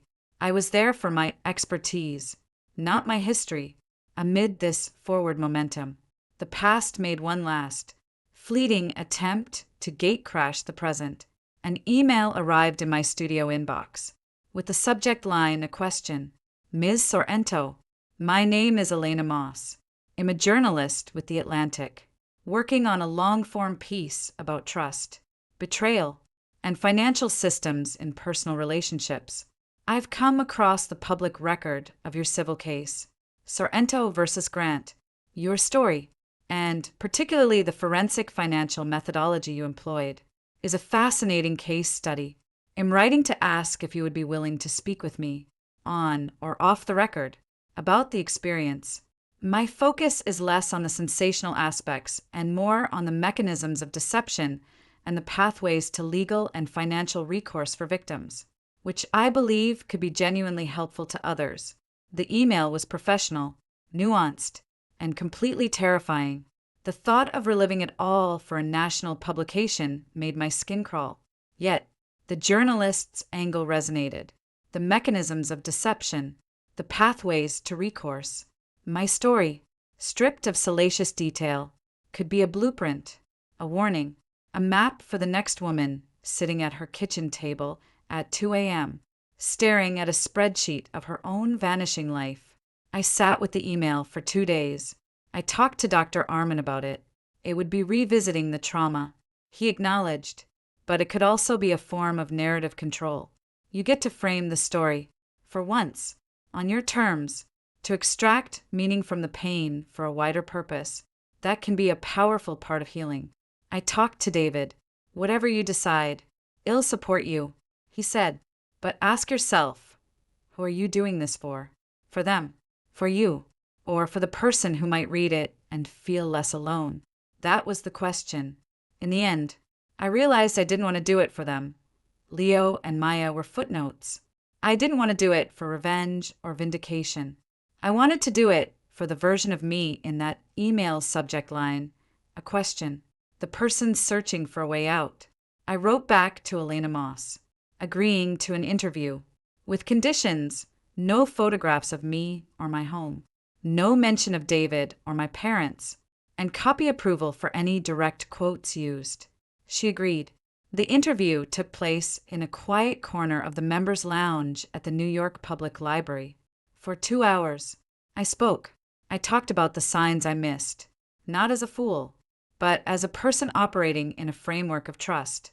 I talked about the first call to Cassandra, the forensic accounting, the legal strategy. I focused on the how to document, how to find a lawyer who understands financial fraud, how to separate emotion from strategy, how to identify marital waste. I spoke like the compliance officer I once was, analyzing a system failure. When she asked about the emotional cost, I was honest but not melodramatic. The cost is a lifetime. It's the relationship with my sister. It's 7 years of my life recategorized as a case study. It's a permanent alteration in how I see the world. But the cost of doing nothing, of allowing that theft and betrayal to stand unchallenged, would have been far greater. It would have been the cost of my own self-respect. When the article was published months later, titled The Ledger of Betrayal, how one woman audited her own life, it was everything I'd hoped: measured, intelligent, and empowering. It quoted financial therapists, legal experts, and me not as a victim, but as a source of hard-won tactical knowledge. My name and story were out there, but they felt owned, weaponized for a purpose. I received dozens of emails from readers, mostly women, thanking me.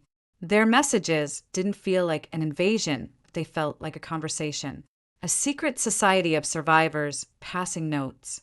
The article had one other, unintended consequence. It was read by the producer of a popular, sober-minded podcast about money and psychology. They invited me to be a guest for a series on financial infidelity. I did it. The podcast led to a few speaking requests at women's leadership conferences. Slowly, reluctantly, I became a minor, reluctant voice on a topic I'd never wanted to be an expert in. But with each talk, I felt the story integrate a little more, transform from a personal wound into a tool I could choose to wield. Through it all, David was my anchor. He attended one of my talks, sitting in the back of the auditorium. Afterward, as people clustered to ask me questions, he waited patiently. When we finally left, he took my hand and said, "You were incredible. You gave them language for something unspeakable. That's a gift."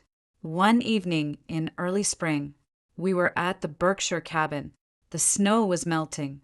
the air sharp with the scent of wet earth and pine. We were on the porch, wrapped in a blanket, watching the stars emerge in a violet sky. "I've been thinking," David said, his voice quiet in the vast quiet, "about the future, our future." My breath caught, but it was a good catch, an eager one. "I'm not going to propose," he said, and I laughed, a surprised puff of air, not in the traditional sense, because our story isn't traditional. I was thinking, a partnership, a formal, legal, binding partnership, not just the cabin, everything, a merger of assets, of futures, of families, on paper, in front of everyone, but only if, and when, you're ready. There's no ring. There's just this question: will you build a legally recognized life with me? It was the most David proposal imaginable, practical, profound, and leaving all the power in my hands. It acknowledged the terror documents once held for me and transformed them into a promise. A prenuptial agreement wouldn't be a threat, that IT would be a co-drafted blueprint, a set of rules we both designed for safety and love. Tears streamed down my face, but they were tears of pure, uncomplicated joy. "Yes," I said, my voice thick. "Yes, I will build a legally recognized life with you." He kissed me, and it felt like a signature, a seal. The wedding was small, in the garden of the brownstone. My parents flew up, older, softer, holding hands. They hugged David like the son they'd gained. Maya was not invited, but she sent a card, a simple, blank card with a pressed flower from the nursery inside. No message, just the flower. I placed it in the pages of a book. My team from the studio was there.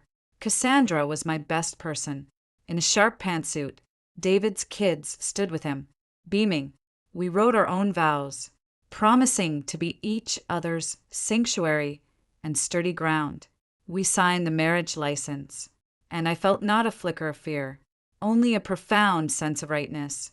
As the small crowd toasted us with champagne, I looked around at my garden, my home, my friends, my husband. The journey here had been through a wasteland of betrayal and litigation. I had navigated it with spreadsheets and subpoenas, with therapy and sheer stubborn will. I had lost a sister, a version of myself, and 7 years, but I had gained a fortress of a home, a career with purpose and depth, a voice that could, perhaps, help others, a partnership built on transparency and unwavering respect, and a peace so hard-won it felt unshakable. Later that night, after everyone had left, David and I sat on the roof deck, the city a galaxy of light at our feet. I leaned my head against his shoulder. "Are you happy?" he asked softly. I thought about it, not the performative happiness of before, but the deep, cellular contentment of now.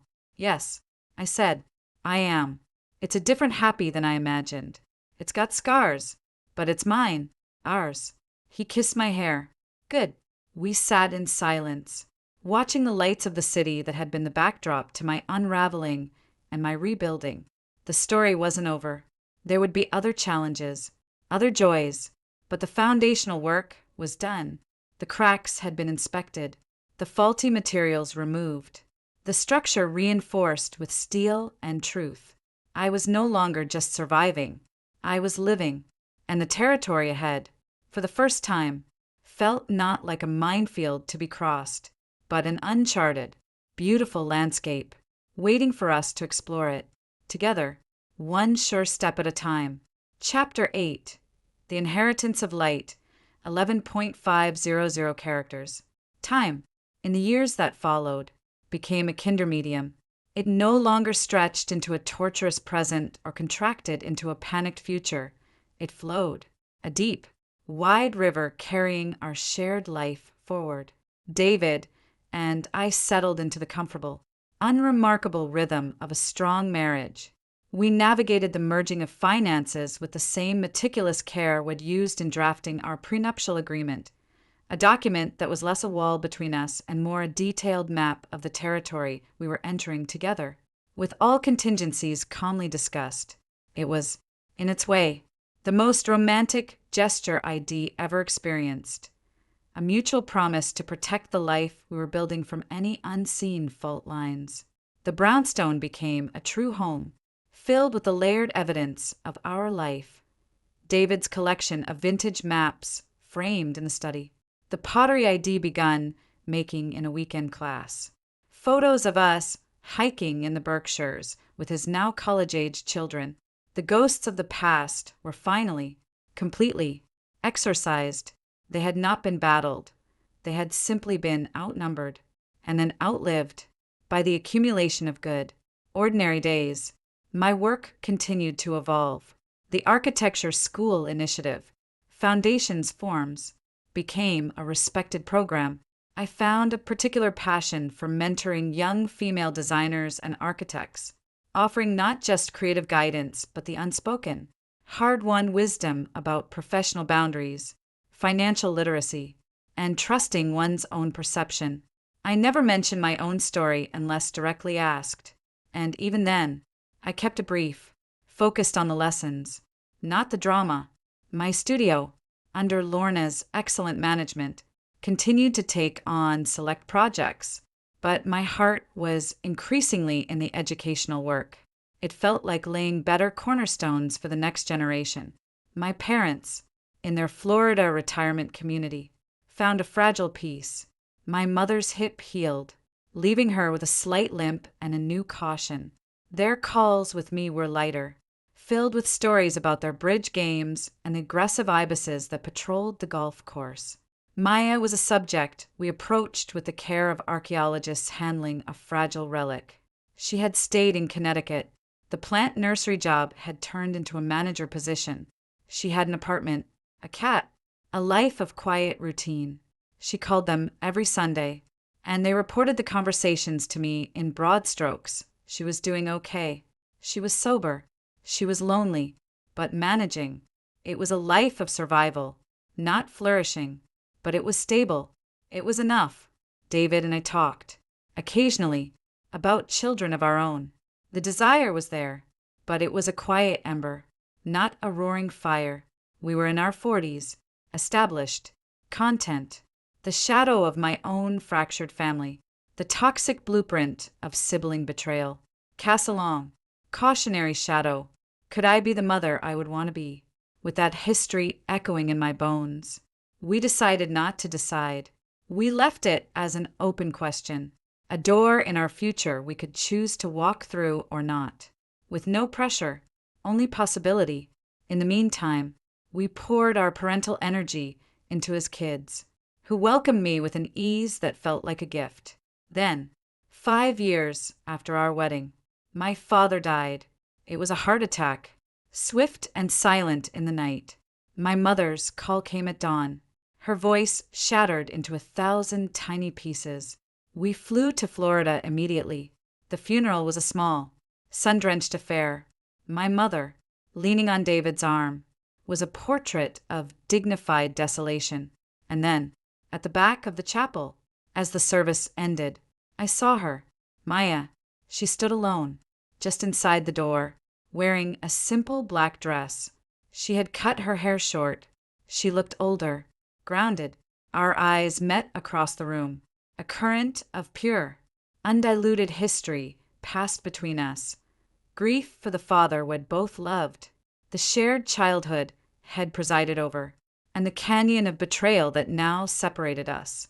She gave a slight, almost imperceptible nod. I nodded back. After the brief reception at my parents' condo, she approached me on the patio overlooking a manicured pond. David stayed close, a silent, supportive presence. "Amara," she said, her voice steady but soft. "I'm so sorry. Thank you for coming," I said, the formal words feeling both inadequate and necessary. "I loved him too," she said, and her eyes filled with tears that she did not shed. "Despite everything, I loved him. I know you did." We stood in awkward silence for a moment, the humid Florida air thick between us. "How's Mom?" she asked, in shock, devastated. "David and I are going to stay for a few weeks. Get things in order." She nodded. That's good. She's lucky to have you. The words held no bitterness, only a stark assessment of fact. The lawyer is reading the will tomorrow, I said, not sure why I was telling her this. At his office. You're named. You should be there. A flicker of surprise, then resignation, crossed her face. Okay, it'll be there. The next day, in the wood-paneled office of my father's attorney, we learned the terms of his final accounting. The estate was simpler than I'd expected. The bulk of his assets, the proceeds from their house sale, his retirement accounts, were left to my mother, in a trust for her care. Then, the attorney read a separate clause.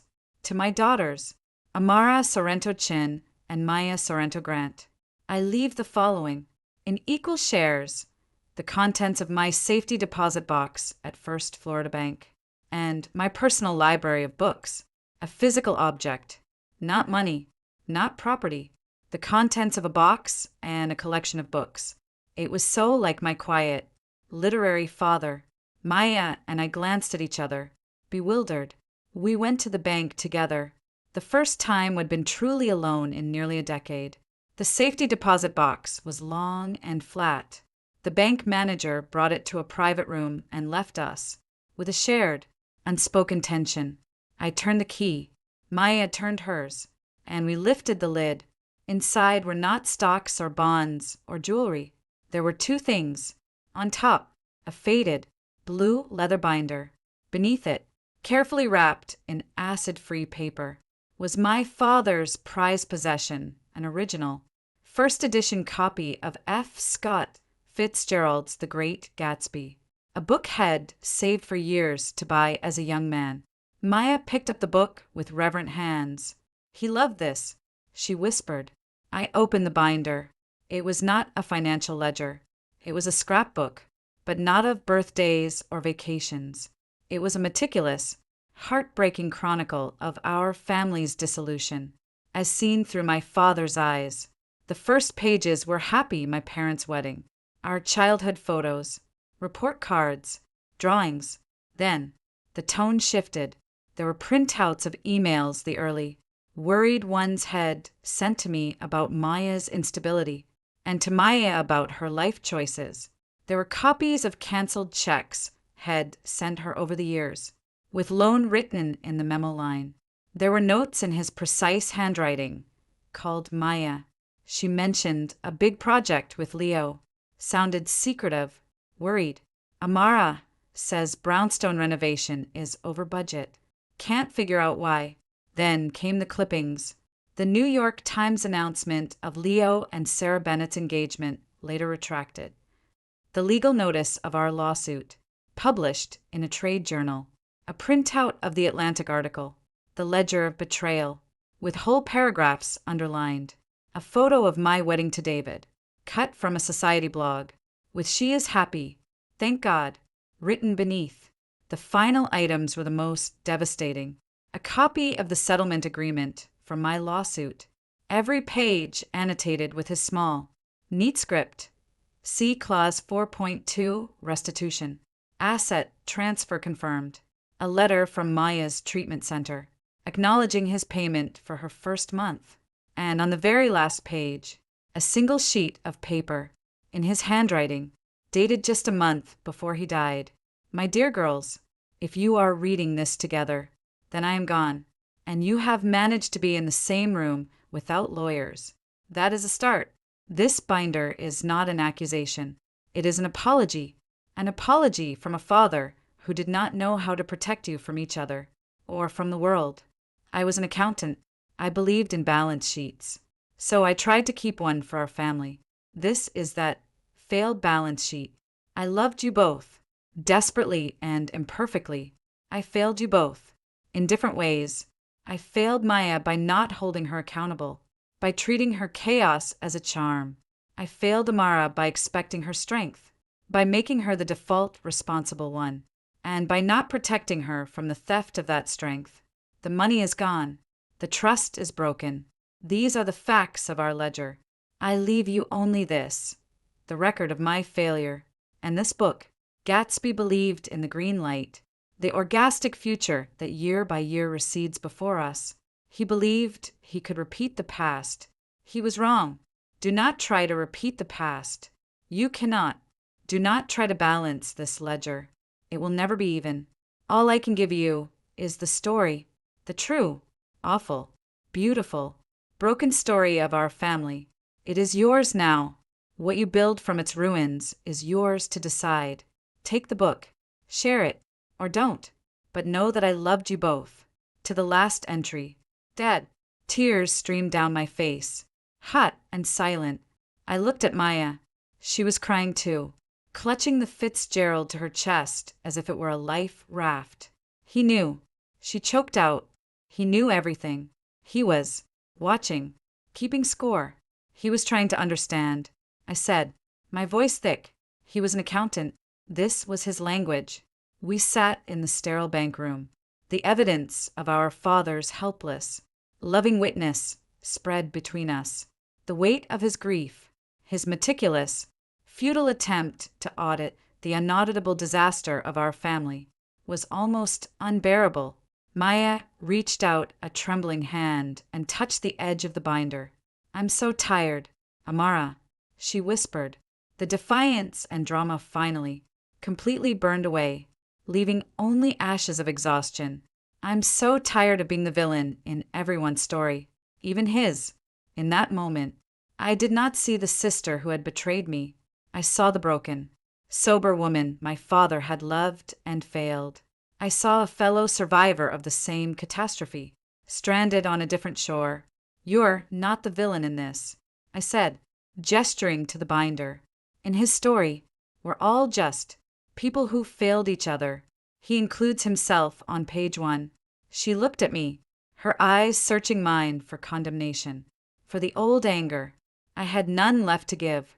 The fire had burned down to embers, and the embers to cool ash. What do we do with it? She asked. I looked at the binder, at the book. We take it home. We read it, or we don't. We put it away. It's ours, a piece of the truth. I don't deserve a piece of it, she said. The word's a statement, not a plea. Deserve has nothing to do with it, I said, echoing something Dr. Arman had told me years ago. It's just what is. It's part of our inheritance. We closed the box. We left the bank. We stood on the sun-baked sidewalk, the binder in my tote bag, the book in her hands. Will you tell Mom? She asked. I'll tell her we opened it. I'll tell her about the book. The rest, that's between us and Dad. She nodded. Thank you. For letting me be here. He wanted you here. I said, that's what matters. We did not hug. We did not make promises. We just stood there for a moment. Two middle-aged women who had once been little girls sharing a room, bound by a loss and a history too heavy to ever set down completely. Goodbye, Amara, she said. Goodbye, Maya. She turned and walked away. I watched her go, a solitary figure disappearing into the Florida glare, carrying a first edition and a lifetime of regret. I felt a profound sadness, but it was clean, like the sadness after a storm has finally passed, leaving a washed and battered world. Back at my mother's condo, I told her about the book. I showed her the binder. She touched the cover with a trembling hand, then closed it. He was always writing things down, she said, a faint, sad smile on her lips. Let's put it with his other things. For now, David and I stayed the promised 2 weeks, helping with the endless paperwork of death. The night before we left, I couldn't sleep. I went to the living room, where my father's library was boxed for shipping. I opened the box, labeled Fiction AF. There it was, The Great Gatsby. I took it out, sat in his reading chair, and opened it. On the flyleaf, in his handwriting, was an inscription for my girls. Amara Maya, the past is not to be repeated, but the story is always worth telling. Love, Dad. I held the book to my chest and cried.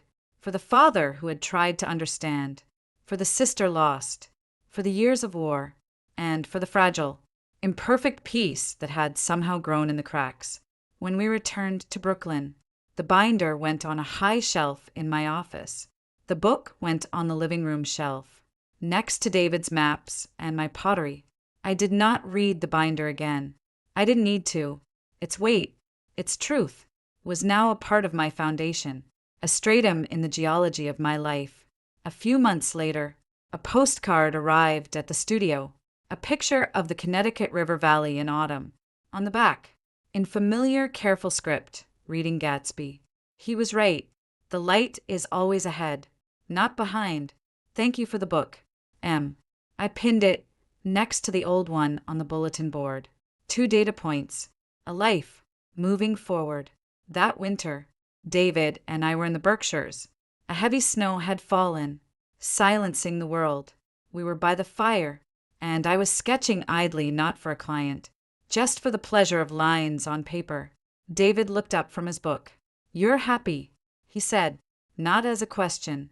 I put down my pencil, looked at the fire, at the man I loved, at the life we had built. I thought of the binder on the shelf, the book on the mantel, the postcards on the board. I thought of the father I missed, the sister who was a ghost on the horizon, the mother finding her way, the work that mattered.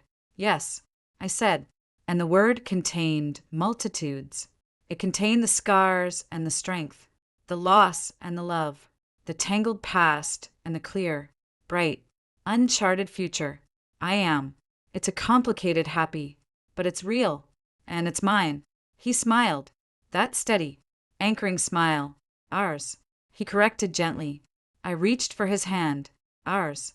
Outside, the snow continued to fall, blanketing the world in a soft, forgiving light, burying the old tracks, making everything new, and waiting, patiently, for us to make our mark upon it, together.